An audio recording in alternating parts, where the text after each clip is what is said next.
So, ladies and gentlemen, today we are indeed honored to have with us a truly remarkable individual whose achievements and contributions have inspired millions across the globe. Ms. Deepa Malik is a force of nature, a beacon of hope, and a symbol of resilience. She has not only defied odds, but also shattered stereotypes and rewritten the narrative of what it means to triumph over adversity. She was awarded the Padma Shri, Khel Ratna, and Arjuna Award, and stands as the epitome in the excellence in the field of sports and beyond. As the first Indian woman Paralympic medalist, her journey is a testament to determination, courage, and unwavering spirit. And the list of accolades is nothing short of extraordinary. With 5 President of India awards, 4 Limca World Records, an impressive tally of national and international medals. She has left an indelible mark on the world stage, and under her leadership, Team India achieved historical milestones at the Tokyo Paralympics and the Asian Para Games, earning her the prestigious Asian Order and cementing her legacy as a trailblazer in parasports.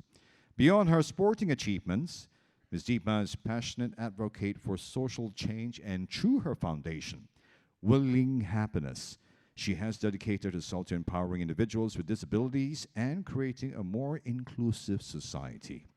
We are indeed privileged at GSG to have her and hear from her herself as she shares her insight on leadership, resilience, and power of the human spirit. Ladies and gentlemen, please join me in giving the remarkable Ms. Deepa Malik a huge big round of applause, please. Let's give her a GSG welcome.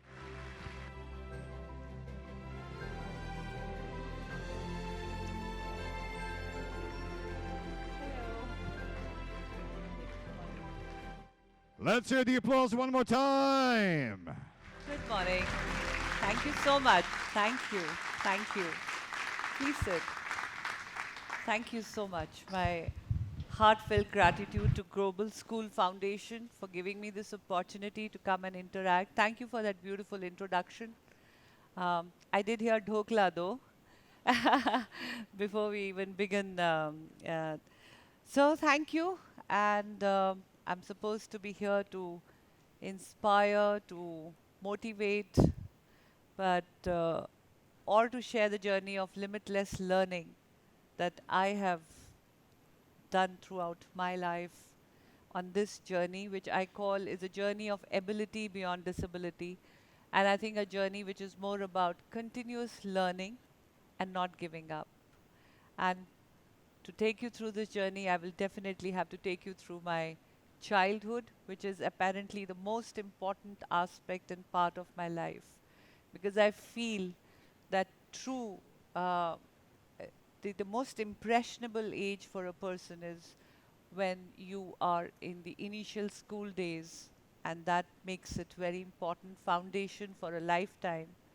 I wouldn't have been who I am today if I had not had that stable childhood, or a childhood where I learnt the best learnings of my life, even though it had gone through its own ups and downs and adversities. I'm a second child born in the house. I have an older brother, just about a year older than I am.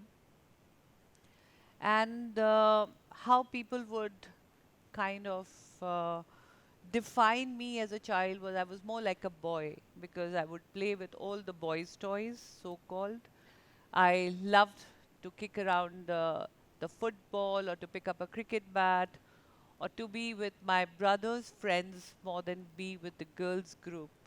And everybody in the neighborhood would say, oh my God, this should have been your second son. And I don't know, by mistake, she's born a girl. But thankfully, I had a set of parents who did not give gender to colors, to hobbies, to toys, to passions. And I was a very happy little girl. Till one day, the neighbor lady felt that I was behaving like a girl because I did not want to go out. I was mostly seen indoors playing with the doll. And one day she came home and she says, "Oh, we don't see Deepa outside anymore." And wow, she's playing with the dolls. And good, she's coloring a book. And that kind of stayed with my dad. And he observed closely because he's an army officer, mostly out of the home the whole day. And even in back then in 1975, today also counseling, communication, taking professional help is still a taboo. But imagine having a father who in 1975 understood the need of psychological counseling, and he quietly took me to a child psychologist, all because he wanted to know that I hope I'm not being pressurized to behave in a certain way, because there was too much of a talk of me behaving like a boy. And he wanted to know that. And that was so amazing now that I remember and recall those incidents. But once I underwent my entire child psychology test, and the doctor said, no, she seems to be a very happy child with no external pressure or any psychological suggestions being given to her. And then one day he saw that I was not able to take the steps to the school bus. I was not able to raise my left leg. And that's when he got me home and began a journey of checkups from one city to another, from one hospital to another. An army man, a self made man with limited financial resources, he finally had to give up after taking me to Bombay, Chandigarh. He took me to Delhi AIMS. Then he also took me to Vellore down south. Having tried all the hospitals, finally he exhausted his money, he exhausted his leave, and he took a compassionate ground medical posting and took me to Pune Command Hospital, one of the cities in India where the biggest defense services army hospital with latest technology was there. And I remember when I was there continuously for months. It wasn't a day or two. And everybody around felt that, oh, this is a girl child continuously deteriorating. She is losing the power, the lower limbs have gone, she no longer can move her body. And that stereotypical prayers when people came to visit. I hope you get out of the situation fast. You know, she's trapped in her body. It's a tough time for the little child. Hope she gets her peace soon. Prayers which actually meant that let the child go and hope the Almighty takes her away because there's a lot of suffering there. And I'm so glad that my parents never gave up on me. They never gave up on me. They kept on pestering the doctors. That was also a time when I understood the major values of life. One, what is adaptability?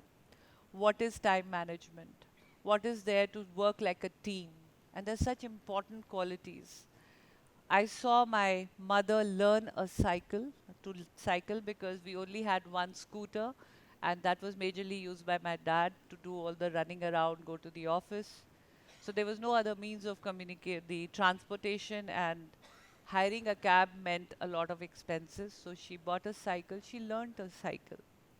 And when people said that, oh my God, she's running up and down the hospital and the home, and look at her, she has to come home thrice a day, and the brother was also not very old because if I was 5, he was barely 6.5 years old. So this little boy is suffering, and but my mother would always smilingly turn around and say, no, actually I'm getting fitter. I had put on a lot of weight after the two children were born and never really paid attention. This is the perfect time for me to get fit. Always a positive response to any negative input which was being thrown at her. The other thing I learned was how meticulously my father planned. He literally made a timetable. By then, I had not experienced going to school that much. But later, I realized that the way he made the timetable was like how you make a curriculum, a timetable for the school, period one, period two, class three, four, the intermission, all that. So he would plan tomorrow is, and he would align it with his army calendar. Tomorrow is going to be a training, tomorrow is going to be firing, it's going to be a sports competition in the morning, and then he has to come home. Then it's going to be, a ceremonial parade, so he has to wear a different uniform because army had different uniforms for every occasion.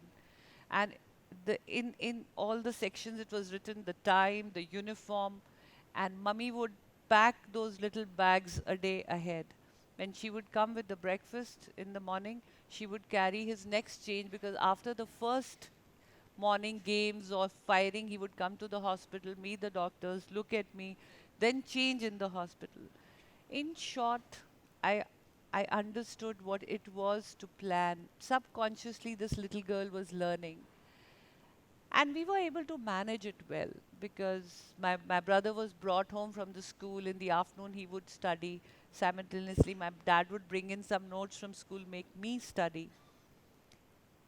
So this went on for a few months. I remember the doctors giving me trial and error medication, sometimes for TB meningitis, sometimes for tuberculosis.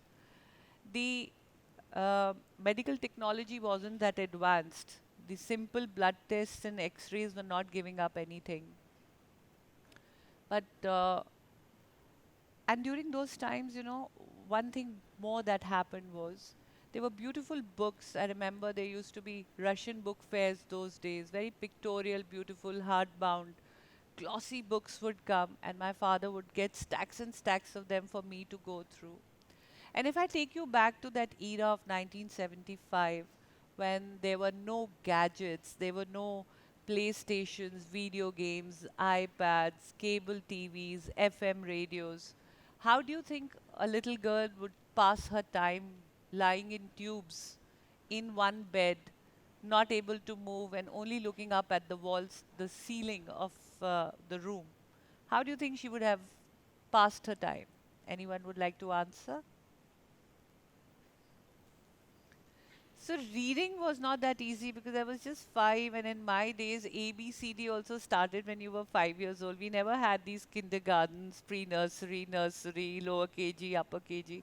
That had not really begun in those days. We would just go straight to class 1 and learn ABC. What else? Can someone give me another suggestion? Someone said storytelling. Yeah, storytelling was my major pastime, because those days even television was very difficult. You had to really put the antenna on a 20 feet long pipe and then rotate it to get the right telecast. And yes, and even if it switched on at 6 in the evening with mostly programs of news and agriculture, Krishi Darshan, etc., which would really not interest a little girl. So it was about storytelling, and I would keep listening to stories. Tell me a story, tell me a story. And I started hearing stories across all sections, because if it was a cleaning woman, she would tell me a story. If it was my dadi, my granny, my aunt, anybody visiting, even doctors, before being able to check up, do the checkup, etc., they would narrate a story. And if you see a construction of a story, initially everything is good, then a disruption, obstacle, problem, trouble occurs, and then a solution is found, and in the end, everything ends happily ever after. So a 6-year-old little girl understood that every story, because I was hearing hundreds of them, every story had a problem coming up and a solution was sought, and after that things became happy. So I understood, somewhere in my mind it registered, that whenever there is a trouble, you have to start looking for solution. And that's exactly what I was seeing my dad do, always looking out for a solution to manage the situation, and uh, finances, resources, timetable, everything was being a part of a solution. And the next thing that I learned was, it was that after every story comes when the story ends, after the happy ending, what happens? Moral of the story. Every story, once it finishes and when you're a little girl, it says, so what did you learn from the story? And that's the lesson of the story, or the moral of the story, which is pretty universal actually. The morals are usually don't say a lie, never give up, work hard, be brave, be kind, help others. So, basic set of 5, 7 values. But with every story I heard, and I practically heard 5, 7 a day, uh, these values were hammered again and again. They were revised, repeated, and somewhere they stayed. And think that is what left my mind positive. And every time there was a problem, these values kind of echoed in my mind. So if the world was feeling sorry for our family, and they thought that the family was going through tough times, we were actually bonding, we were getting close to each other, we knew what it was to stand by each other, and we also were continuously finding solutions to battle any situation. Armed with these, values and knowledge, but even as a child, one thing I never understood, that why sometimes my mother cried in the corner of the room when she had people visit and leave. Those tears were a question mark to me because I was too young to understand. Then one fine day, a new technology came in, which was a myelogram X-ray, where you were made to drink a certain medication and also injected in your bloodstream. You were tied to a bed because three-dimensional imaging was not there. The the X-ray machine was fixed, and to get the different parts of your body in 3 dimension, the body had to be moved. So I very distinctly remember that it was like a colonial torture where you were tied in belts. A barely 7-year-old child was tied onto a bed, and this bed was rotated in a practically dark room. Very scary. I still remember that I cried throughout that X-ray. But the good part was that they discovered that there was a blockage in the upper spinal column. They operated, the surgery lasted almost 20 hours, but they were able to detect a tumor, a little cyst which was sitting and obstructing and compressing the cord and the nervous system. That is how the lower body was not being connected with the brain, and they removed that and then started my rehabilitation. That was again another learning point for me. They started putting me in calipers, chest braces. I remember having a neck brace as well because I hadn't stood up for a long time. 2.5 years had gone by, and to ensure that the bones don't get deformity, they started making me wear all this. When I was made to stand on weight bearing exercise, those materials were very crude. They were very harsh on a tender body of a little girl, and the straps would leave cuts, blisters.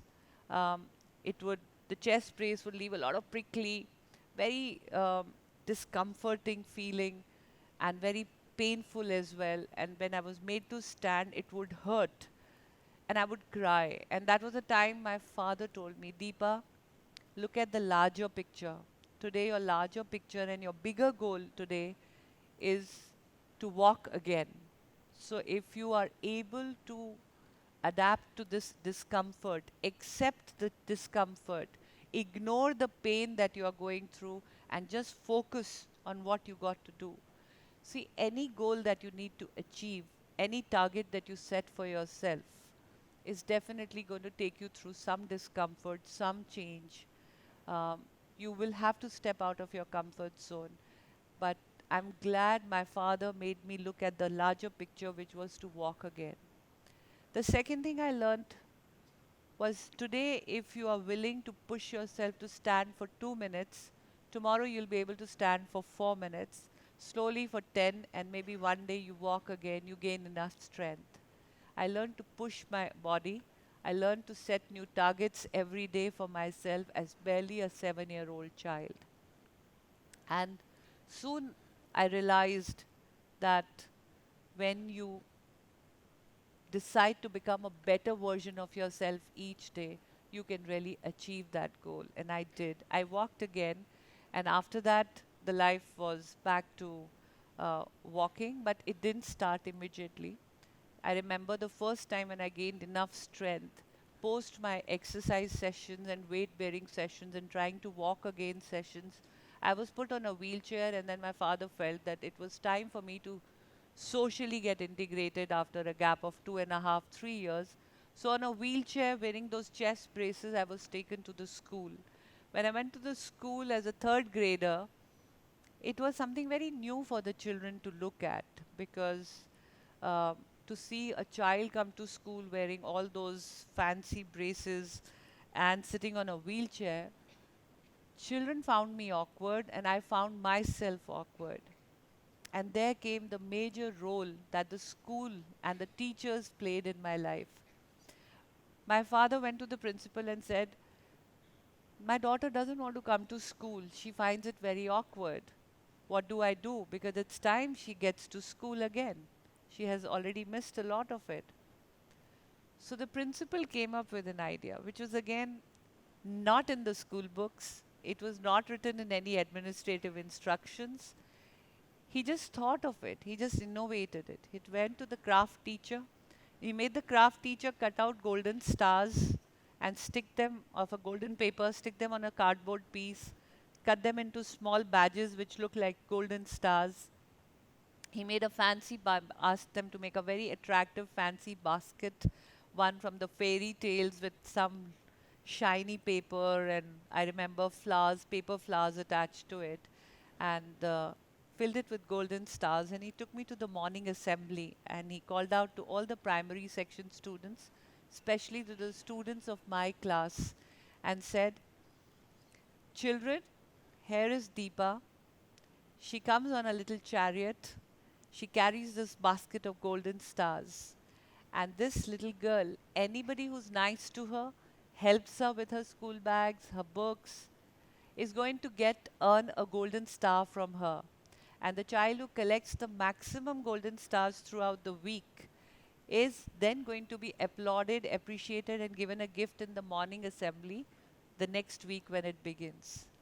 The crippled Deepa, the scared Deepa, the introvert Deepa suddenly turned into a little princess from a fairy tale, sitting on her chariot and giving away golden stars.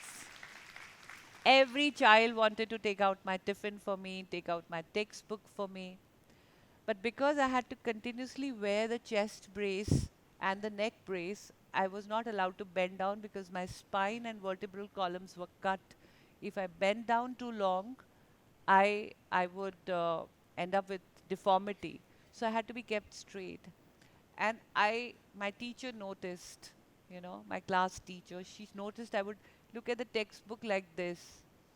So she went to the music room. She got the the music stand where you put all the musical notebooks, and she put my textbook there, and then I could conveniently see. These were not the things written. These were not the things part of the training of the teacher, but they were continuously devising, innovating, learning new paths. And I think that's the beautiful part of being in a teaching setup or in a school setup, when you can customize, design, devise something out of the box for a child to be able to learn and become a part of the whole ecosystem. So slowly I then started learning and I started walking. And then all this disability and illness became a story of the past. I became, and again remember, very, very distinctly remember that during this time of my school days, um, my uh, I was just in fact talking to the chairman sir, and he spoke of the 9 gems, which are also part of the curriculum. And 9 gems are nothing but a holistic approach to training and teaching of a child, where it's not just about the academics, it's about the sports, it's about uh, the co-curricular activities. And my introvert, um, the scared feeling was then being treated through the co-curricular activities. I was made to participate. Initially, when I could not play sports, they would give me some role on the stage. I would go. I started becoming a part of the elocutions, made me take part in the debate. I still remember uh, there was a Hindi poem in my uh, curriculum, and that I recited. And that was my first claim to be able to come out in front of the crowd despite sitting on a wheelchair and be able to speak. Um, no, it's a Hindi poem, so it is about a little child's fantasy of becoming Lord Krishna by the river Yamuna. I very so it's maybe यह कदम का पेड़ अगर माँ होता कम यमुना तीरे मैं भी इस पर बैठ कन्हैया बनता धीरे धीरे. So that whole imagery of a river Yamuna and a little child playing by the river banks, and that's what won me the first prize. And ever since I was comfortable about public speaking and communication. And sports became a very integral part because somewhere I had always felt that I was always being judged for the body that I was in, whether she'll be able to walk again. So sports became my medium to tell everybody that yes, I am all right now, and I started playing a lot in the school.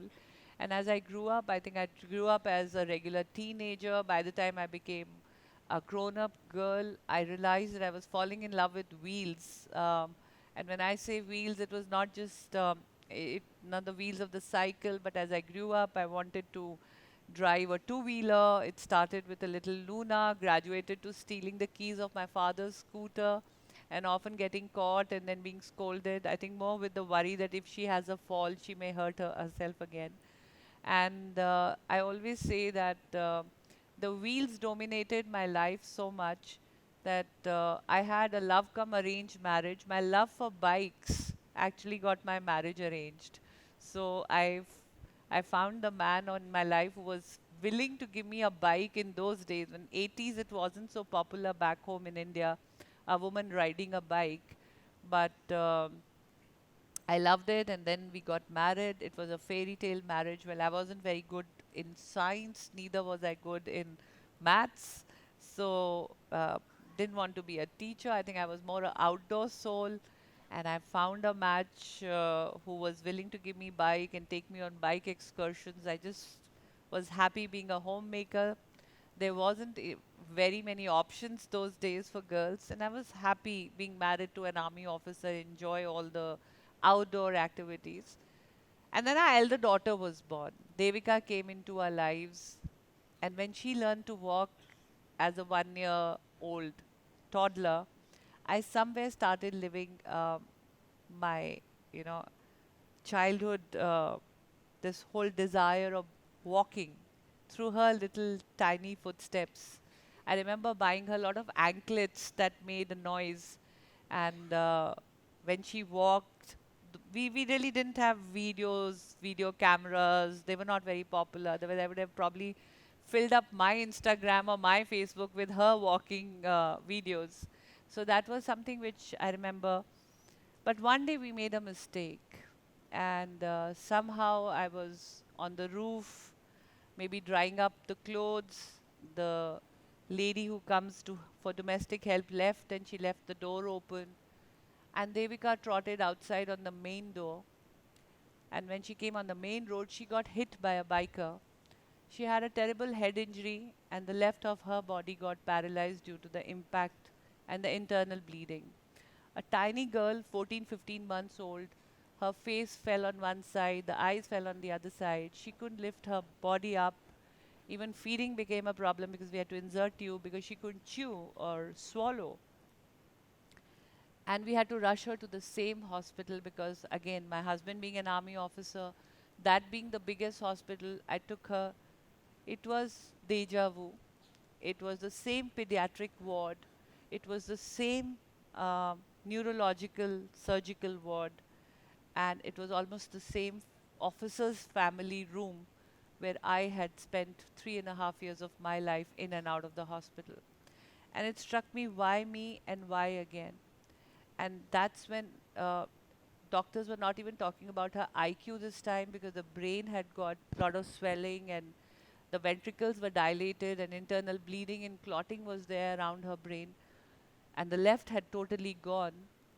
And that is the day I came to realize why mother stood in the corner and cried. Because as a child, it did not understand. And I was very upset and I said, why me and why again? I had been there, done that. And that's when he, my parents said, Deepa, it is your time to tell us how good parents we were to you. And this whole attitude of gratitude took over, and I said, yes, if they could do it for me, I can do it for my child. I started working very hard with her rehabilitation, with her treatment, but I definitely got victimized by the stereotype. Why I narrate these stories to you, why I keep talking about the stereotype coming back. 20 years had gone by between my being in that ward, in that hospital, with paralysis, and then my daughter being there, but the thought process had not changed. The tears were still coming in my eyes because people were still saying, oh, she's a girl child. How is she ever going to survive in this body? And then now we don't even know about her IQ levels. It's better that Almighty takes her away and her soul is free of this body, which is so trapped and all that. Nothing had changed.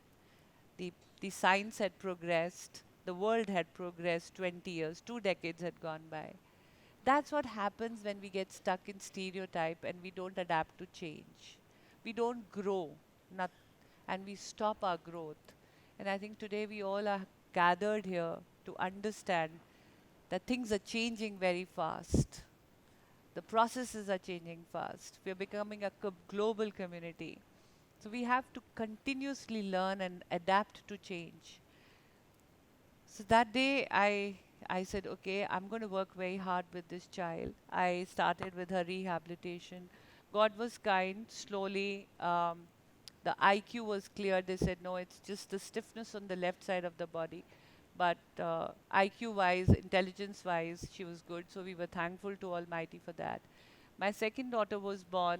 The Ambika came to our lives, and all the occupational therapy which we wanted Devika to do as an exercise from the medical point of view. Suddenly, while playing with her younger sister, she started showing improvement and willingness to use her left hand, though she would still keep it closed. Here, also in the picture, you can see that her left limbs are slightly shorter than her right, and she tilts more towards the left. And you have to be continuously supporting her. That time, even her balance wasn't so good. But still, the family started, the thing started looking up, and it was the year of 98, 99. This picture is from the holiday which I won when I won a beauty contest. I became the Navy Queen, and that was when I was given this holiday. So life was looking up. I was again feeling beautiful about myself, and I could smile. And but after this, my husband got posted to the Kargil sector because the war was coming up, and I had taken up a separated family quarters. That's what we call it when the husbands are away for a war or exercise or on the border area. So it was me, because I am a daughter of an army officer, I'm daughter-in-law of an army officer, I'm sister of an army officer, and I'm a wife of an army officer. All the men, yeah, I'm really proud of that.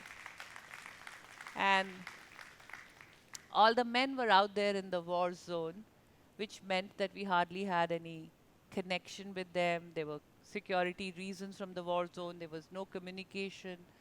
And women were all left to fend for themselves back home. So it was just my mother, me, and my two daughters.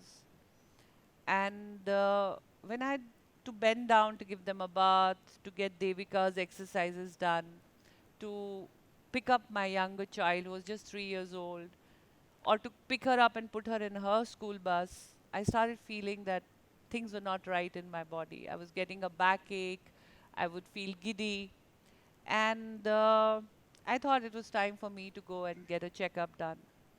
I went to the doctors, and this time there was enough medical technology available. And within 15 minutes, I was given 7 days to celebrate walking. The doctor said the tumors are back, and they're back with a vengeance. The tumor is originating from within the spinal cord, and anytime it was going to burst, you can see I've circled it. And if it bursts, the infection could travel to the brain and I could die. If I did not opt for the surgery, I could in any case die. I could feel my bladder control was going. I could feel I was limping while I was walking. There was terrible backache. And this time, the referral and research center, the army of big defense hospital had come up in New Delhi. So I left the children with my mother and I came to Delhi alone and I went and met the doctor. And the doctor said that Deepa surgery is mandate because that's your only hope to survival. But when we operate the tumor, the spinal cord is going to snap and we don't know how much loss is going to happen, but definitely it's a wheelchair for the rest of your life. So I chose the best option. I said, if surgery will give me one spark of life, I am going to grab it. I came back home and I started preparing. And I think subconsciously, whatever I had learned as a child, to immediately shift gears to solution mode. And I think solution mode is nothing but learning about the situation, and learning helps you adapt and become more confident about what you are going to do next and how you're going to prepare for the future. I got uh, makeshift ramps put in the house. I started talking to a lot of other doctors. There were few in the family as well. I borrowed a special bed from a family person's hospital, which was the adaptive bed. It had wheels, it had, it could come up and down. A doctor told me that I would require a gel mattress, something like this, the air mattress which is there, because when you get paralyzed, that is the best. It will protect you from bed sores. So I even bought a gel mattress and I placed it there. I customized the bathroom. Those were the days when there were psychological battle going on and to be, not to be, to buy microwaves or not buy microwaves. But then I went ahead and bought one because I learned that it heats up food without flames, so it will be accident free for the children. I bought a bigger fridge because we would have to be storing more food once I'm bedridden. That much I knew that I'll be bedridden for a while. I bought call bells, where you have placed them in the neighbor's house because we did not have mobiles those days. So I had marked them bell one, bell two, in case you need anything, children can press. In short, I even put my jewelry in the locker. I packed off my expensive clothes, saris, which I'm not going to wear for a long time. I made lists and I put them on the boxes. I even made an inventory for my husband in case I was not coming back. I even wrote a short will for that matter. But in short, I prepared myself to get paralyzed.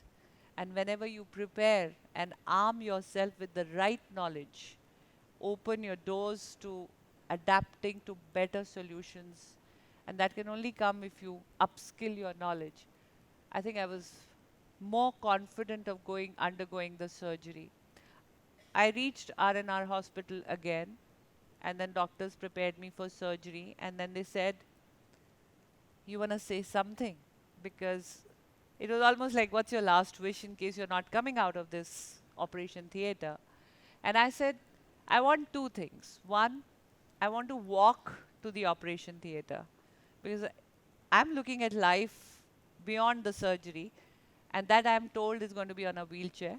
So I'm going to enjoy my legs for the last time, walk on them. And two, please tell me if my husband is alive and you're not hiding that information. Because I need to know that for my children, at least one parent should be alive because my daughter is already under treatment and younger one is just 3 years old. So the doctor understood, though it was much against the assistant doctor's advice because they wanted to clean up and put all the sanitation, sterilization, and then wrap me in a clean sheet and take me on a stretcher to the operation theater. But he made me walk. The operation theater was on the third floor. And when he took me to the lift and I said, I want to take the stairs. So that was the last time I took the stairs and I used my legs to walk. But when I looked down, I was grateful to the Almighty. There's so many times we often forget to enjoy what we have or to be grateful about. We're so busy complaining, whether it's a job, it's a routine, it's a new training which is being introduced. You just get into the complaining, oh my God, all over again. Oh, there's more learning. I know it all. But I was so grateful to Almighty that for 23 years I got legs to walk.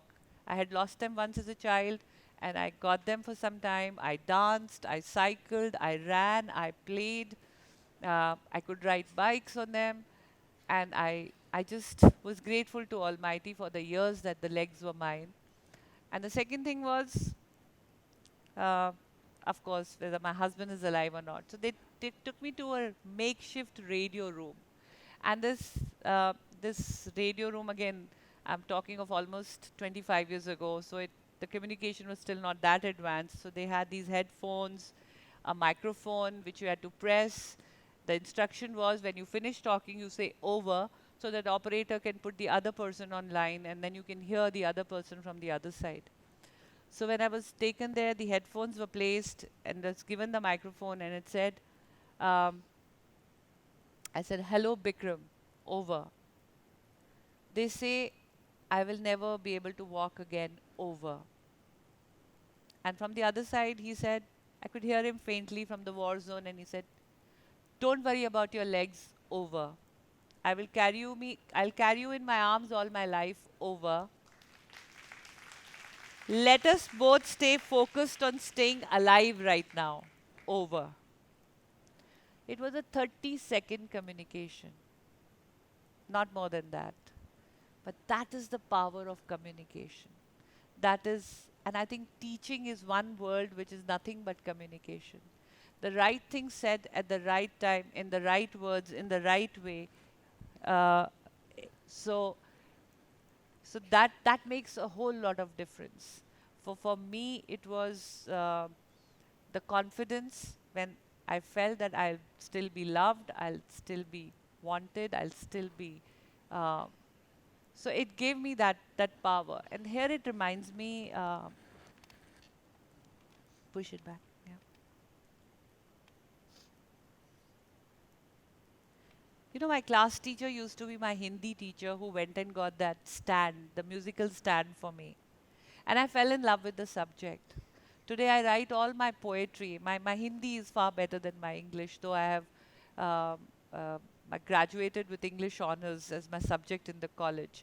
But I'm still in love with Hindi because that was a teacher. That was the teacher who made me fall in love with the subject. Maths I gave up because my maths teacher was impatient with me. Her communication was very, not that good. I won't say bad. No teacher is bad. But she would say that, oh, she's going to take all the time. She's not, you know, she's so slow in writing, and the bell has rung, and the other teacher will come. She says, oh, when this madam finishes, only then can I leave, you know. So I could never take to that subject. That is how impressionable the little children are. But that communication is important. I went into that surgery. It was a 20-hour long surgery. I had complication post the surgery. The cerebral fluid leaked because the gap was too much. They had to cut 7 vertebral discs to clean up all the infection of the tumor. And so they were not able to put a titanium plate or a bone fusion there because I had to be kept under regular MRI for follow-up for the tumor growth. So they left it like that. Over a period of time, I have developed kyphotic deformity because there is a gap in the spinal column where bony matter is concerned. It's been 25 years ever since I got out of the coma and all the trauma of another 2 major surgeries. From that day to this day, so you're wearing a shirt. Can you put your hand on the 3rd button of your shirt? Put your hand there, like this.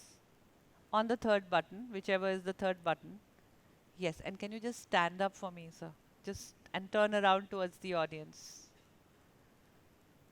So that's the level. Yeah, just hold it there, sir. Below that, nothing is connected to the brain, and I have paralysis below this level. Only, thank you, sir. Only half my lungs inflate, the rest half are paralyzed. I have a break in the muscle because it undergoes the paralysis effect. So between the ribs, the muscle which support the ribs are also not well defined now. So suddenly, when I'm sitting like this, the ribs start compressing the lungs and the heart, and it sometimes leaves me giddy. And suddenly, I realize, oh, I've been crouching a bit, and then I have to pull myself up and take a deep breath. I have lost the temperature control in my body. My blood circulation is not as a normal human being's body.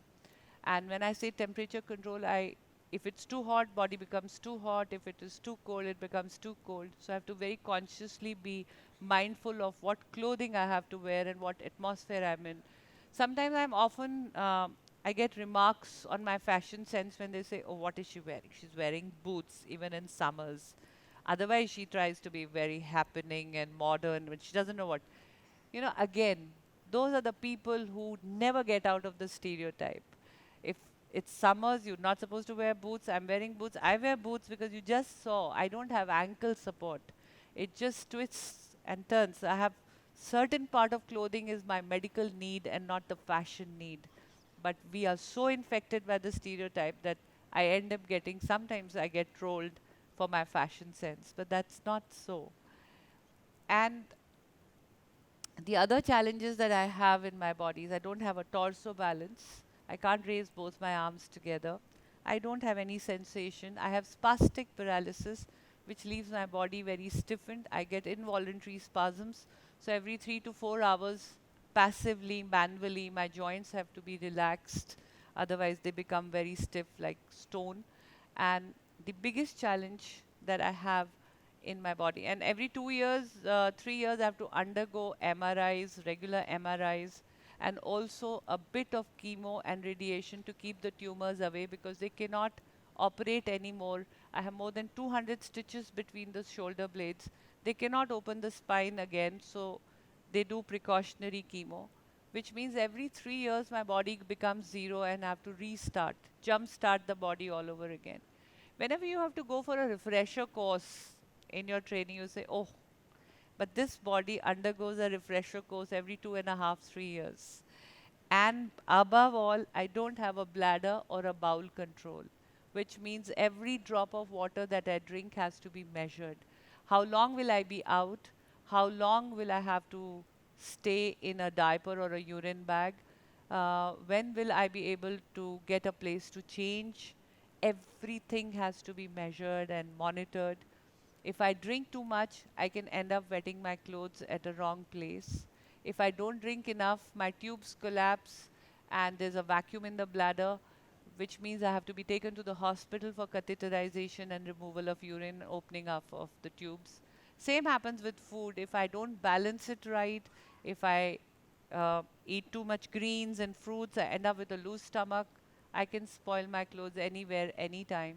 And if I don't balance it right and end up with constipation, then I have to be taken to the hospital for anemia and removal of stool from my body.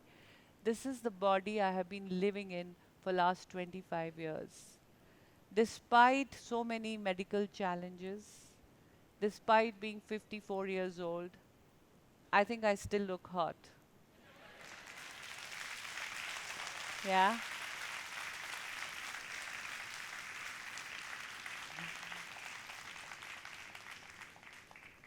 I started learning the new body. It wasn't easy. First 7 months was just lying still in the bed with a husband at the war, with 2 children, 2 dogs, a body totally still, tied in tubes. I was learning. I was going through the absence of the man in the house. I was going through managing the treatment of the elder daughter. I was still wanting to live. I had chosen life above death. I was happy that I was alive, but people felt otherwise. Oh my God, she's going to be a financial liability. Oh, she's going to be a dead body lying in her urine and her feces. How the man is going to continue being an army officer because that's a transferable job. Every time you get a new accommodation, you go to remote areas.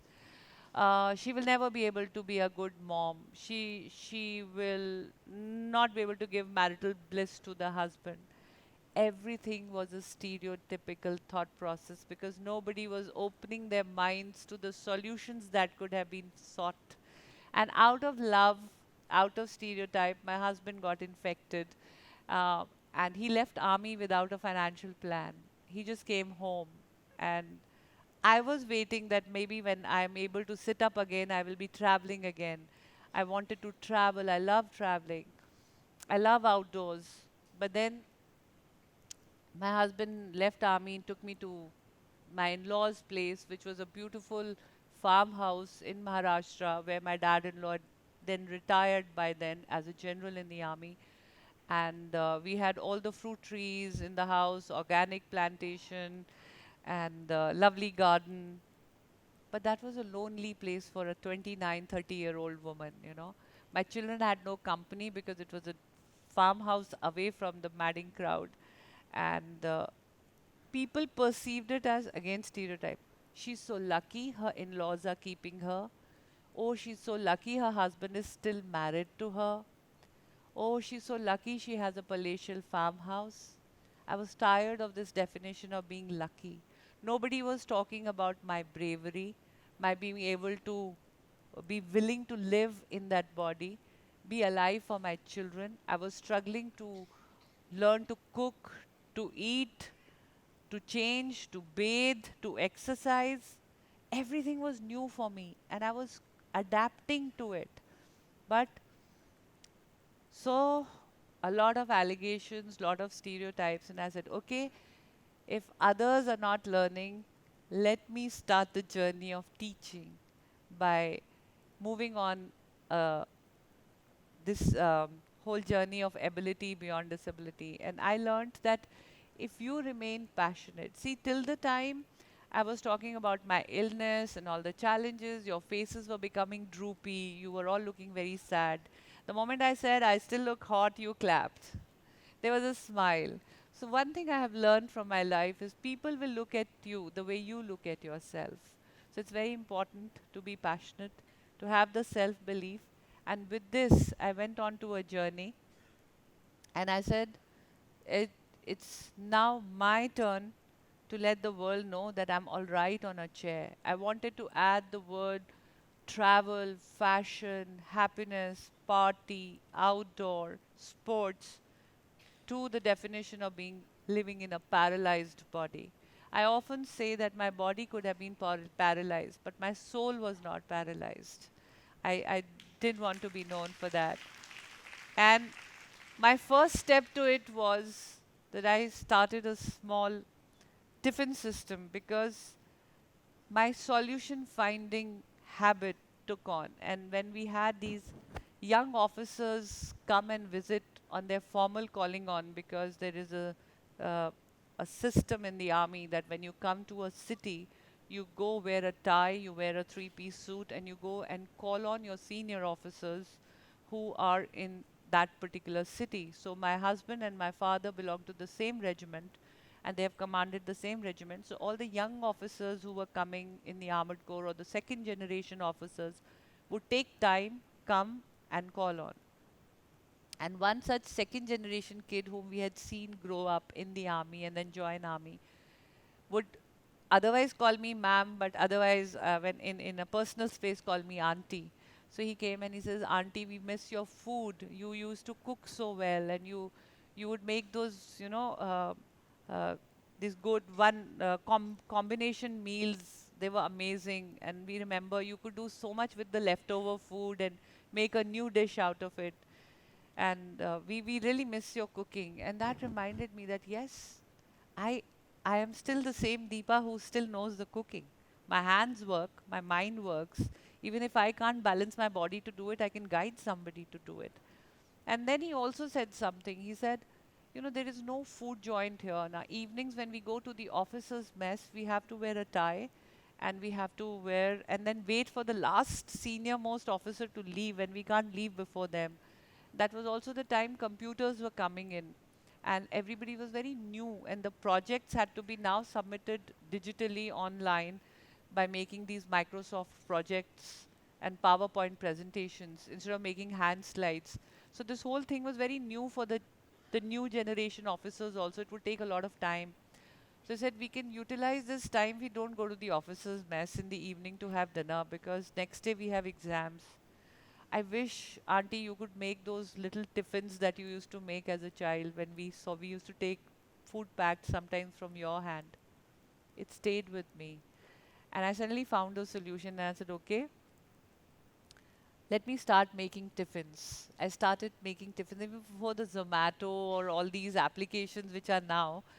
It was way back then in 2003 from hearing those allegations that my children are going to grow up on biscuits and Maggie noodles.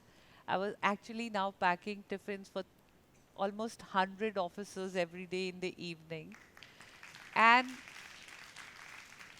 one day they said, you have so much space at the end of your farm. Why don't you just make a small hut, uh, put a nice grill there, and we can come and have hot food also sometimes. Just come on the bike, eat and go. I said, okay, that also sounds like a plan. So I made a little hut there. I hired a couple of more people and I started making hot foods. So suddenly these youngsters started coming. I don't know, there's something very beautiful happened. In army, you're not allowed to have boisterous outfits because your haircut is of a certain style. For every occasion, there is a given kind of a uniform. They're just the shades of grays and blacks that the boys wear. The only place where they can exhibit their passion is through customizing and painting their bikes. So these bikes started coming in, and me as a bike lover started talking, what power is it? What engine is it? And it's like a woman sitting on a wheelchair, an army officer's wife, is talking bikes. And I said, yeah, I used to ride bikes. And can you imagine?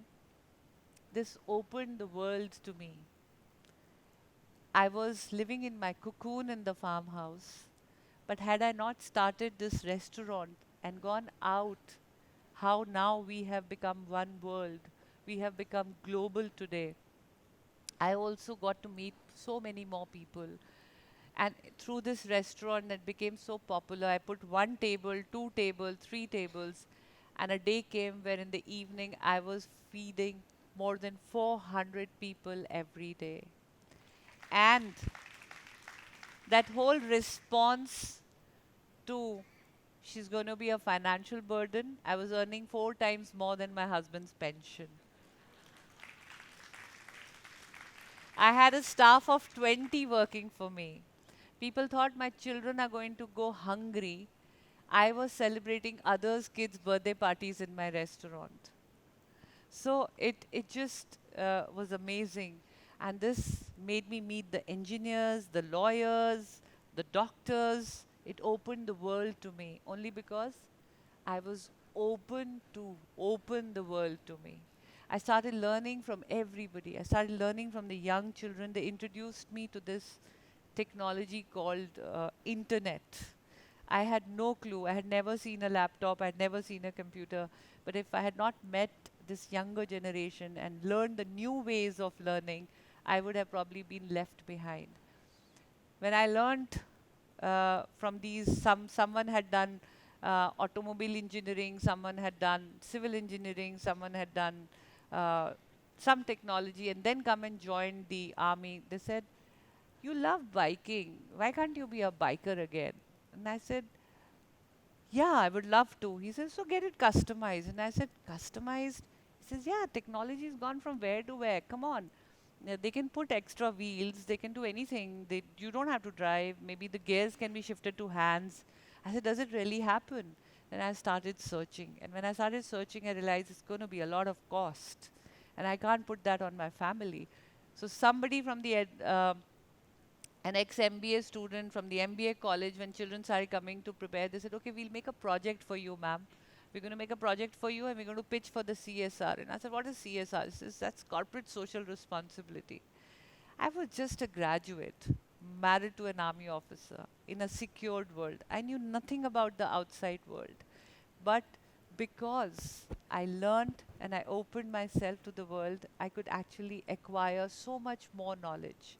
I started writing to I started meeting the manufacturers. I had some money. I started to travel. I would go to Bombay. I would go to Delhi.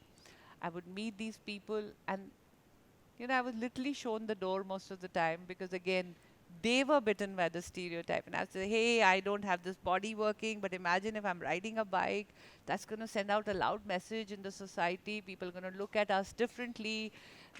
Disability will not be taken as a taboo and blah, blah, blah. But they weren't much takers. But I never gave up. Persistency was the was the key, and then eventually somebody heard me. And during this time, I also learned one thing, that if I have to sit on the bike, I have to be used to a movement because my body is not used to movement, and I have to strengthen my shoulders. So I had to revise my rehab training all over again. Now, to get ready to start something new, which was biking, I had to once again prepare myself for it. So I started going under the training, and this time I was introduced to hydrotherapy. Hydrotherapy meant that I had to move in the water so that the brain got used to body movement, because if you sit on a bike and move, you could get a giddy spell if you're not used to it. And then shoulders could have to be strengthened. But when I was put on the hydrotherapy, I learned that I can swim. I mean, I'm not drowning, which means swimming. And then I again further learnt how to swim the right way, when you have to do a backstroke, a free stroke, or a breaststroke. And then, in the quest of being a biker, the swimmer in me, I just accidentally honed a new skill, and this skill helped me join the world of sports, which became another medium to talk about ability beyond disability. And at the age of 36, I went to participate. In 1 hour, I did 3 strokes, different strokes. I created 3 national records and won 3 gold medals. And I was given an opportunity to go abroad in FESPIC Games. I came to Malaysia to represent country. I took home my first international medal. I got a silver medal in backstroke.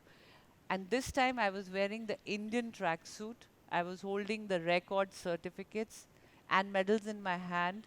This gave credibility to my, kind of that whole persona. And now I got the fundings that I wanted through the corporates, because nobody wanted to give it to a lady who had just come out of paralysis. But when the corporates gave it to a lady who had won medals for the country wearing an Indian tracksuit, it gave validation to my hard work. And then I became a biker. I became a biker, not just the biker way. I became the biker, the MTV roadies way. And I also became a biker the Bollywood way. I don't know, most of you may recognize this gentleman. He's one of maybe the Tom Cruise or Arnold Schwarzenegger of India, because he's John Abraham and he's a very popular Bollywood actor. And they said my children will never be happy children, because they will have a paralyzed mother who's going to be a source of sadness. But this whole learning new things actually made my girls, who are by now teenagers, say, our mom is hot and our life is cool. You know, John Abraham picks him up and puts her on a. That's what happens when you are open. And this also gave me a purpose. When I got onto this whole journey of being a biker, I realized that the policies were not in place. The motor vehicle was not in order.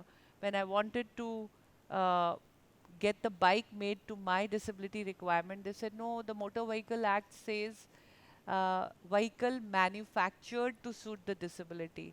But nobody was manufacturing it. So the word manufactured had to be altered to modified. And this took a lot of battle. It took me 19 months of cases against the policy, and then finally I won it. And with it came another challenge, and the other challenge was the insurance, because if you did not have the insurance, you would not get the driving license. So insurance also, we had to fight and alter policies there, because they were not giving insurance to people in my disability. I went a step forward, and I went into rallies because I wanted to give out that shock treatment to the world. And I said, um, if you are looking at doubt of the ability for people in disability to drive with modified vehicles, it's happening outside in the world. And this is something I learned when I traveled abroad. when went to other countries, I saw people in other countries are driving. Then why can't we in India drive? So that was a huge learning. I remember going to Chinese Taipei, and from there I bought this gadget which was fixed into my car. When I fixed it into my car, it was a very simple fitment, and that brought the car gears to the hands. And when I started driving, my husband again said, he said, you legally get covered, get yourself a license. And that's when I realized the policies were not conducive, and it made me change policies. That's what you can do if you start taking initiative to initiate a change. Like Mahatma Gandhi said, be the change that you want to see around you. You know, slowly like how you have made a manifesto today, I understand you're releasing a new manifesto of new learning and learning in diversity in the global way. I had my product ready of ability beyond disability, but then I had to advertise it. I had to speak about it. I had to let the people know about it. So I chose very innovative and out of the box ways to do it, because unless you do something crazy and different, people are not going to write about it. And 3 records is a video which will tell you what I went on to do. Now on to the story of a champion who overcame all odds to become a sports star in her own right. Vishal Baristo meets the woman. Malik has won mentions in the Limca Book of Records in 2 different categories. In January this year, she set a new record for riding a special bike for 55 kilometers at a stretch.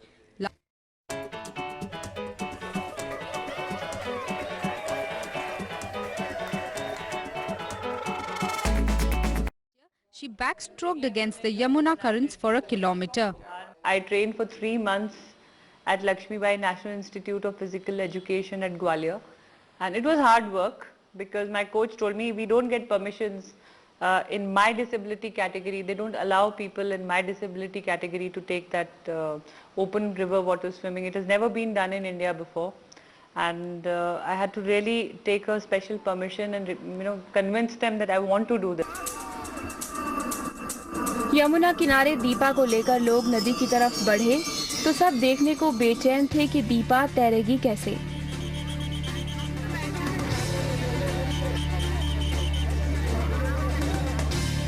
जिसका आधा जिस्म बेजान हो, लकवे से जिसके पैर ना हिलते हों, वो तैरेगी कैसे।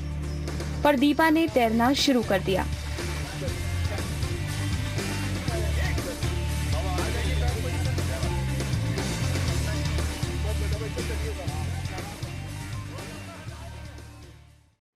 Proud that I'm back from a Leh Ladakh exhibition drive, which I did in my vehicle, driving as one of the drivers. Did 3,000 kilometers in 10 days, covering 9 high altitude passes on the highest motorable roads, doing an average of 300 kilometers per day at an average high altitude of 15,000 feet above sea level.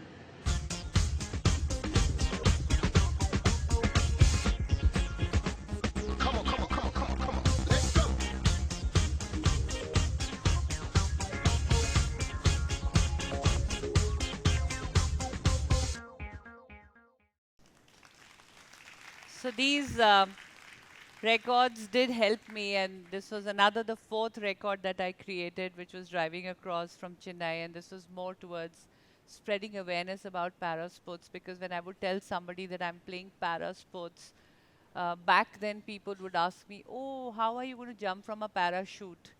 And I said, no, parachute, no, this is not, these are para sports. And then, so that's where I did this drive in a customized vehicle, and we went across spreading awareness. There's one more incident from my childhood that I get reminded of, is a chapter, you know how globalization helps you.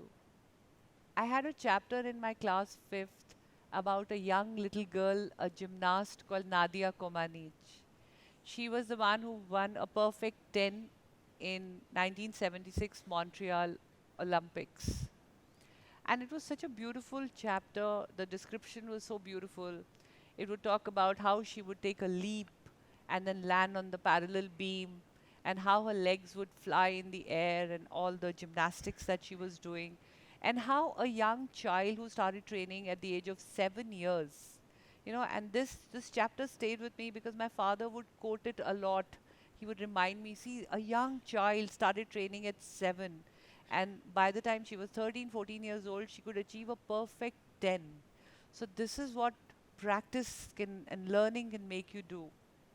And somewhere I think it became like a little child fantasy to be at the Olympics. And I remember for a long time I would stand on the dining table and make those poses, and my parents would be very worried if I should not slip, and I would jump. And that was also the time when I was rediscovering my lower limbs and my legs were gaining strength and I had started walking again. And my mother tells me that I would often, get those cartons sometimes, or the army, we had boxes. So I would put the boxes, 3 boxes in one line from the garage, get it out with the help of uh, the bhaiya at home, and tell the person to put it in line, and then stand on top of it, and with my school ribbons, tie a bangle of my mother at the end of it, make it into a medal and wear it. And like, I have just done this Olympic performance in the gymnastics. I've come and I stood, and then um, I found a poster later in my life of Nadia in that pose, and I remember in my college room I had Nadia's poster, because that was one impression of childhood which stayed with me.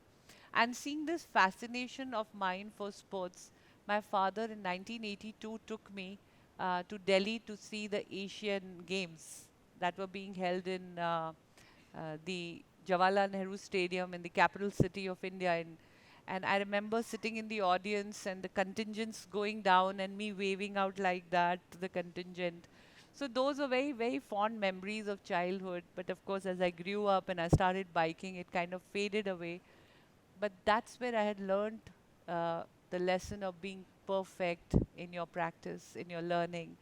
And Nadia's story has always inspired me. Had I not heard this, had this chapter in my curriculum for of a person from a different country and a different performance, I probably would not have gained that whole love for sports at that point of time. Moving forward, I remember at the age of 40, there are times when you are perfect. I was holding the national records, I was winning medals, but when I went for my international training and my international competitions, I realized that swimming is not the best sport for me in my body. When I met my counterparts from the other countries, and I saw and I understood and I spoke to them, in fact, it was one of the foreign coaches who told me, because para sports in India was still in nascent stage. People still didn't know the science, the biomechanics, the technologies, the assistive aids around the sports. So they were not able to guide me as much. But the people who were coaching outside, and thankfully I had this communication power and able to speak English, I could communicate with them, and they told me that, Deepa, you have a full body, out of which 1/3 is functional. Your shoulders are bad because you have surgeries between the shoulders. So you don't have strong shoulders like anybody else who's an amputee, because in water you are categorized as no use of legs. You don't have oblique muscle, you don't have glute muscle, you don't have torso muscle, your lungs don't take enough oxygen, so you can't be in the water long. So, there are a lot of challenges that your body has, so your body is not fit for swimming. When you drag, you have to drag a dead weight of your body.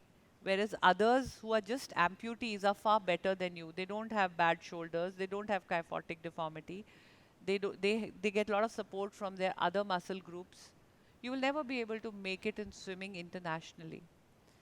So what do? I give up sports? No. I hone another skill. I relearn again.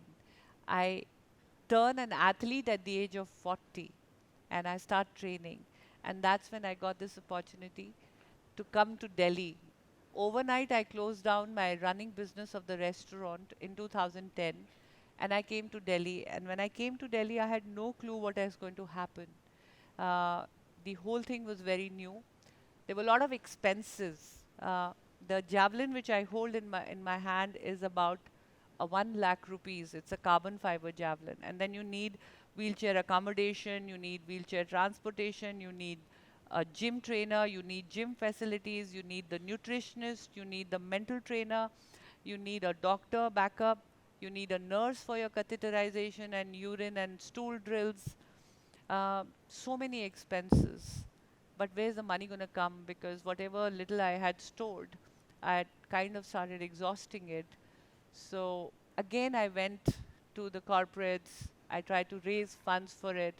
I would go and tell them my story.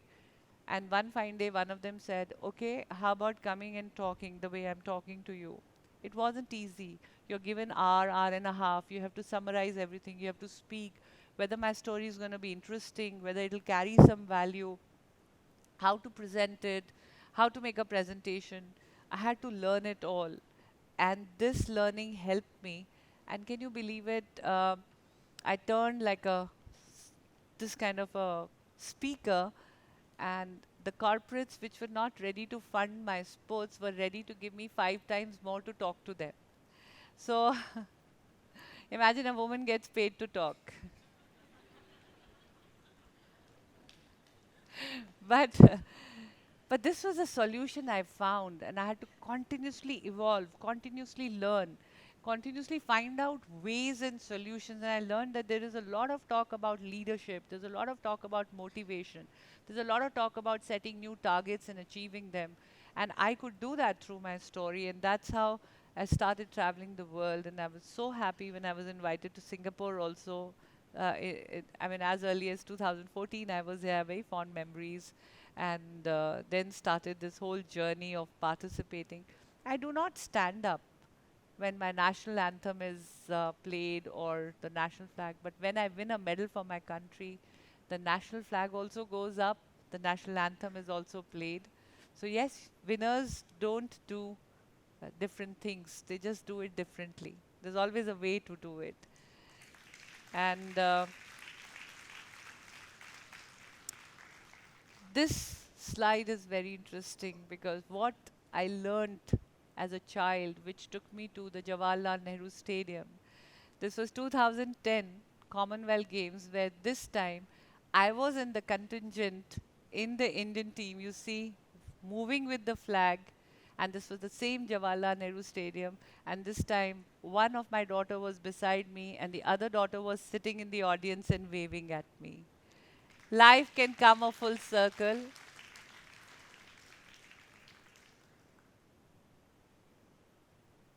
These are the glimpses of various international.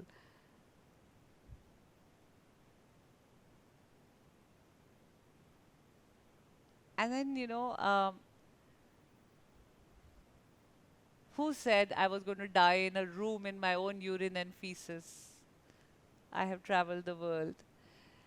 And then my journey was going on absolutely fine. I was winning medals. I was doing so well in my F53 javelin category. I had become world #2.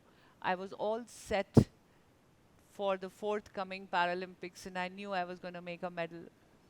But suddenly the disruption happened.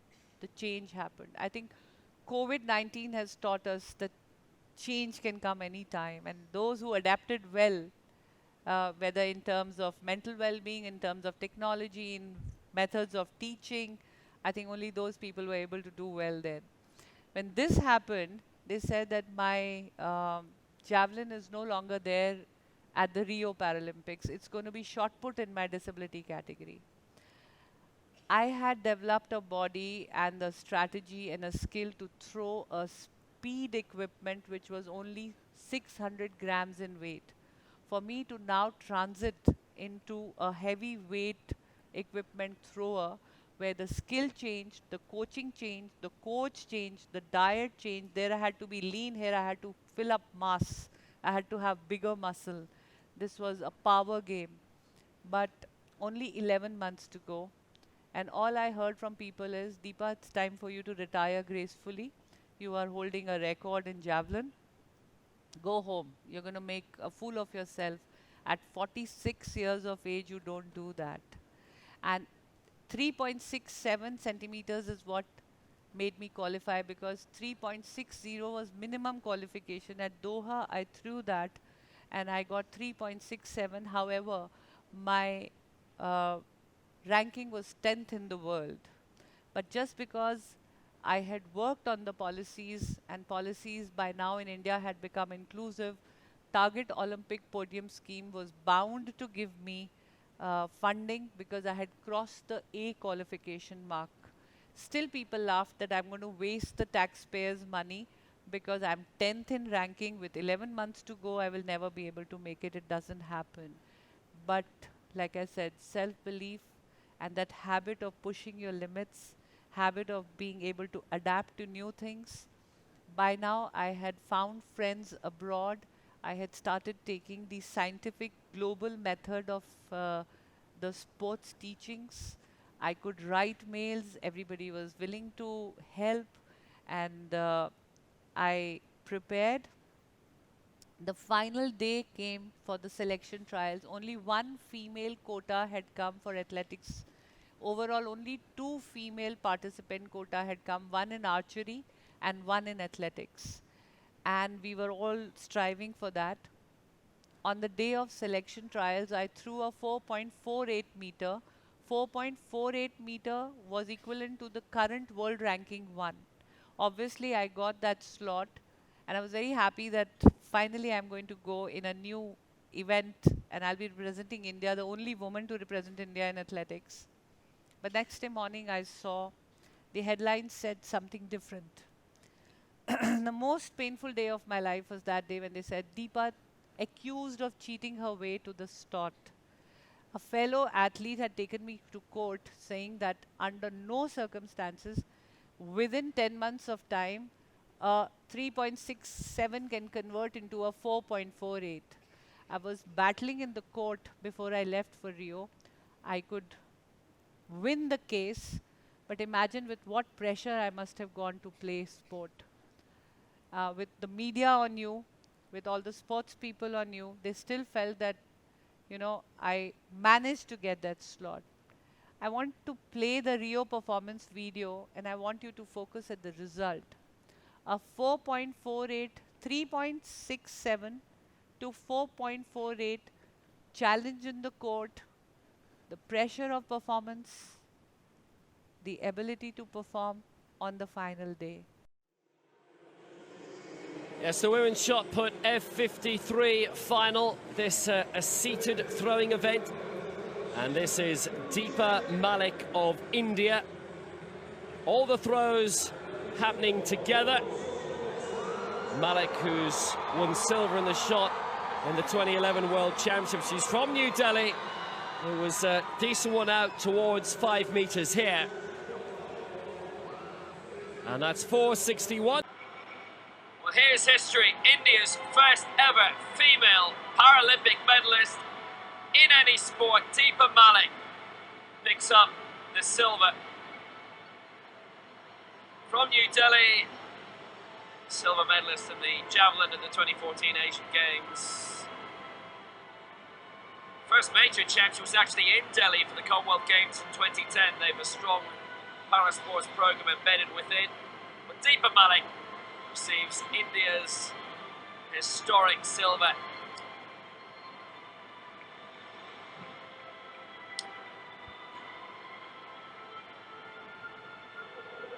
So, what was the result, ladies and gentlemen? The final result. 461. So, a 3.67 to 4.61 in span of a year. My maths is poor, I always confess that. If there's somebody's maths is good, tell me what is the rate of growth here.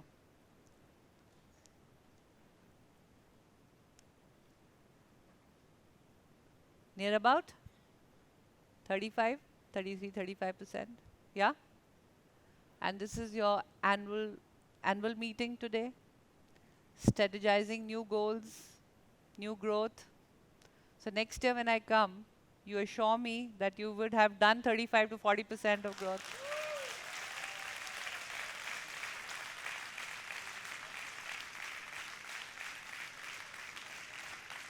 Because if a woman, 46-year-old with 1/3 of her body could learn a new skill and make a historic medal by increasing her performance by 40%, you have no excuse.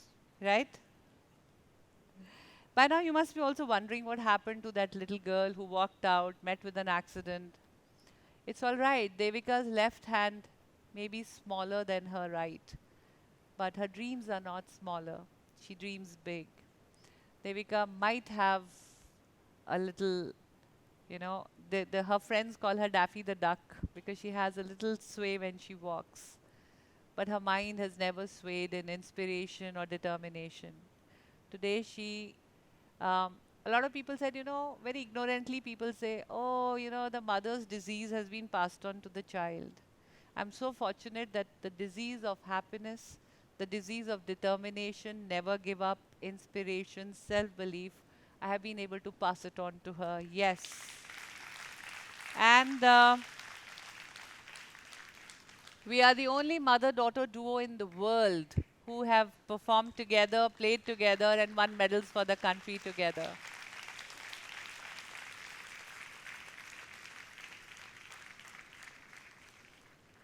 And when you're willing to learn from your youngers, that's the perspective Devika brought in our life.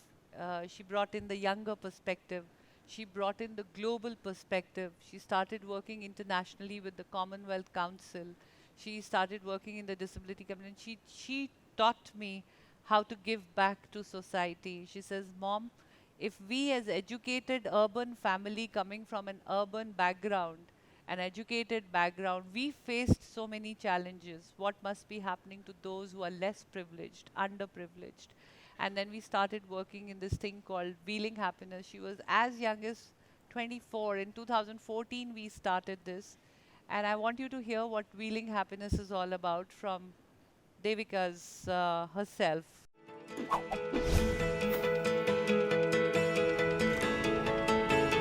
Hi, I'm Devika. I'm one of the founders of Wheeling Happiness.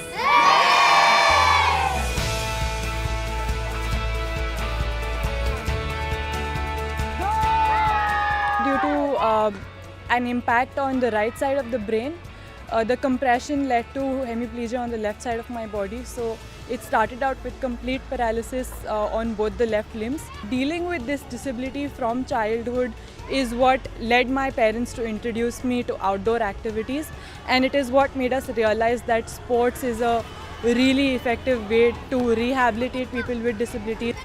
Wheeling Happiness as an organization, our core belief was to help people with challenges. Even if you have a challenge, you're still a person and you still have that basic need for companionship, for entertainment, for recreation. And so Wheeling Happiness really was born out of all of that. We try to also have a lot of workshops with children in mainstream schools because it's not only about empowering people with disabilities, but also mentally empowering people who do not suffer from any disability as such, to broaden their mental horizons towards integration and social inclusion. The Queen's Young Leaders Award really, when I first got the news, I really was speechless, because beyond anything else, it's really a validation and a recognition that says, yes, I am moving in the right direction, and there is a lot more that I can do. I'm just really very grateful to have received this honor, and I'm really looking forward to Buckingham Palace and the Queen. It's really quite surreal.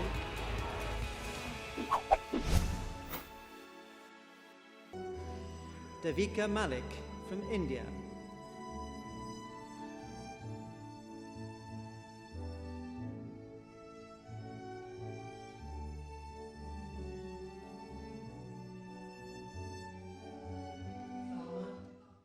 So my little princess did meet the Queen, and here she is, ladies and gentlemen. Devika, just take a bow.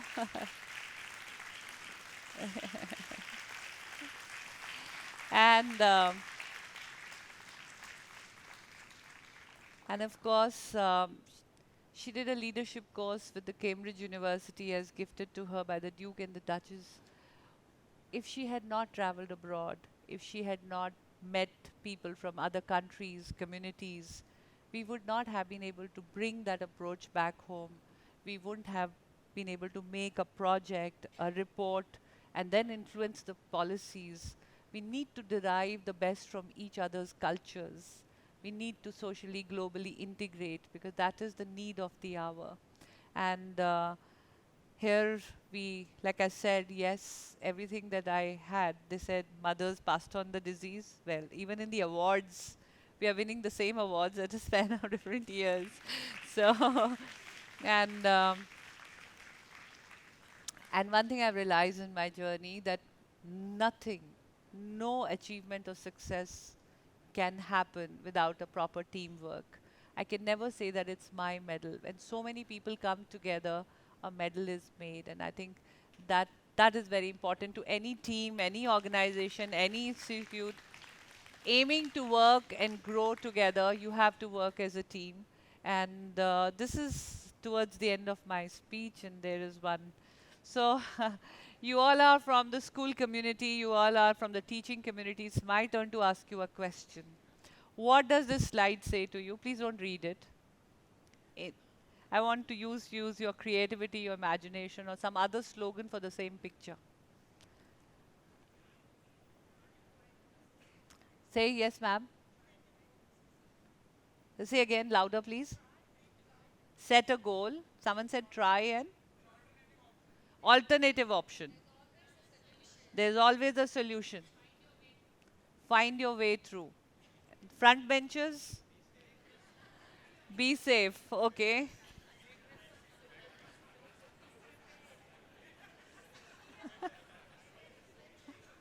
Where there's a will, there's a way. Okay, backbenchers out there. Are you paying attention? Raise your hands. Okay. Take risk. I like that. One of my favorites. Prepared. Yes, that's what we are doing. We are preparing. Okay. Focus. Be positive. The solution is in a way you look at the problem. Grasp the moment. So much coming out of just one picture. See? Dedicate. Plan, prepare, and dare it. Pleasure and not pressure. Okay? That's a new one. Nothing is impossible. Okay? Any more? Own the situation. Oh, that's a good one. Plan B. Yeah, Fauji. Are you Fauji? Fauj teaches you plan B all the time. Yes? Go-getter. Hey, new ones are coming. Right? Indomitable. Okay. Now, the whole 1 hour I have been talking about breaking the stereotypes. This hall is again infected with people with stereotype. You're all thinking stereotypically, looking for inspiration and everything. I think this slide simply says, have a sense of humor. Life can get serious at a lot of times. Work pressure can make you think seriously a lot, but it's always good to take a breath, smile, laugh. It is very important. If you have the ability to laugh and be happy at any time, you will be able to laugh away the troubles very easily. And I say that I'm a very learned person, not one, not two, but I have 3 doctorate degrees. So I am a Dr. Deepa Malik. So believe it when I say it. Again, I would have never done this if I had not gone on the journey of learning. Even today, when I go to the ground to practice, I say I've come here to practice. I am an Olympian, I'm a world champion, I have Asian game records, I am owning the highest sporting honor of my country from the President of India. But when I go to the gym or I go to the sporting facility, I say I've come here to practice, I've come here to learn. I have come for coaching from a coach. So be a willing learner, and that is very important. And if I had given up in 2012 when I got my first picture with the President of India, everybody said, you are a 42-year-old, you have got a Arjuna Award, one of very prestigious sporting honors. He said, what else can you dream of, you know? Now you're an old lady, go home. If I had got bitten by the stereotype and stopped learning, how would have I got this award with the president? The second picture with the same president, and they said, okay, and this I got for my second consecutive national Asian medal and with a new Asian record that I made. They said, oh, you're so lucky, you got another picture with the president. Wow, now you can retire. If I had done that, then how would have this happened? Again, my third picture with the president is this. They said hat trick, you know, 3 in a row, go retire. But I continued to learn. The president changed, but I kept getting the president awards. And they said give up sports. In 2016, I had unlearned javelin and learned shot put. But in 2018, I again started unlearning shot put, relearning javelin, and I even honed the skill of throwing a discus. Went on to make 2 more medals. And in 2019, I was given the highest sporting honor at the age of 14. And now I want you to remind you of that story of Nadia Comaneci. You know, when I won all these medals and everything, and I said, I must pay homage to that little story of my textbook of a citizen from another country and her journey to her perfection. I just wanted to go and be there. So I took a travel. I went to the Montreal Olympic Center. I stood there at that very spot where Nadia had won that medal. You can see that spot. I just paid my gratitude to her that somewhere her story inspired me in grade 5th. And life has come full circle. When I won my Paralympic medal, it was goosebump moment for me because Nadia Comaneci was the one who gifted it.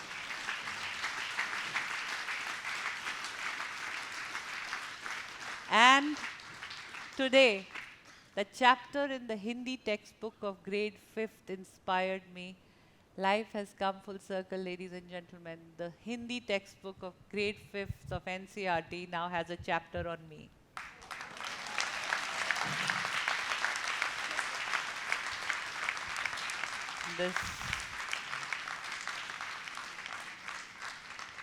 This is the story.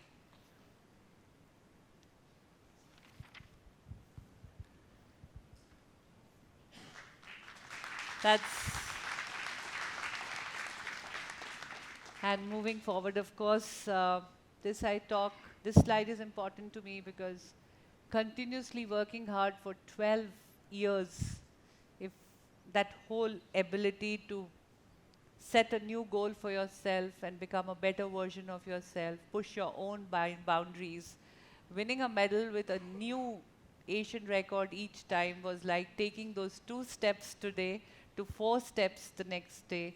That is how important a childhood is, and that is how important is your profession. You are in the noblest of profession, which is of teaching. If I had not got the right teachings, the right teachers, the right values at a younger age, through my curriculum, through my textbooks, through the sports, through the co-curricular activities, through my teachers, through my principals, through the way the curriculum was designed and which is ever changing. Today we are at the verge of artificial intelligence. Everything has got digitalized. If we don't acquire knowledge, we don't go to globalization, I don't think we're going to make the right citizens for future, which you are cut out to make, and yeah, that's your responsible role. I have continuously been able to evolve because I was in habit of learning. From playing sports, from being just a housewife, to becoming a restaurateur, to going on to learn swimming, to biking, to car racing, to rallying, to playing shot put, discus, javelin, and then I had to hone the role of an administrator, which was not easy. Making, strategizing, training plans, budget plans. I had to learn accounts. Finally, I'm looking at numbers in my and these responsibility roles were not easy. And then I remember when I had gone to Rio, I had come back with 1 medal. But in leadership role, when I took my team to Tokyo, I came back with 19 medals for my country. When the first medal I won in Asian Games, India had won 14 medals. When I went for the second time, India had won 33 medals. When third time when I went, India won 72 medals. But in my leadership role, this time when I took the contingent, my country has won 111. And what I'm more proud today is that 40% participation of women athletes has increased. And they're contributing to 40% of medal tally also. So I'm really happy to do that. And I'm also very happy that finally I enrolled myself in the Indian Institute of Corporate Affairs, where I had to learn a bit of commerce and economics. And today I am an independent director of 2 companies, which I did at the age of 53 years. So that is a continuous journey of learning, and that has been, and you know, when I've come today in this journey, somebody said, Deepa, you've conquered it all. You know, you've been in the river water, you have thrown things in the air and won medals. You have done desert storm car rallies, you've conquered the desert. On the earth, you are running your bikes. What element of nature is left? And I said, yes, time to again set a new goal for myself. And I challenged myself to an activity in sea water. I said, river is done, air is done. I have even done paramotoring, I've done flying fox, I've done rafting in the river, I've done rallies. I said, now sea water is left. And then everybody said, sea water is a lot of volume. And if you want to do a sea activity and you want to do scuba or you want to do anything else, it's a lot of weight on your spine because you have to carry the cylinder. Your lungs only inflate half. How the body is going to take the pressure of the voluminous this thing of the sea water? I said, I won't know if I don't try. They said, you are 49, 50. I said, the water doesn't know my age. So can I have one of my last videos now? Can I have the scuba dive? So keep learning, keep challenging yourself, keep believing in yourself, and keep setting new targets. And just keep on growing. Here for you.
So the moral of today's story is learn limitless, be limitless. Thank you, ladies and gentlemen. Thank you so much.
So what's stopping you?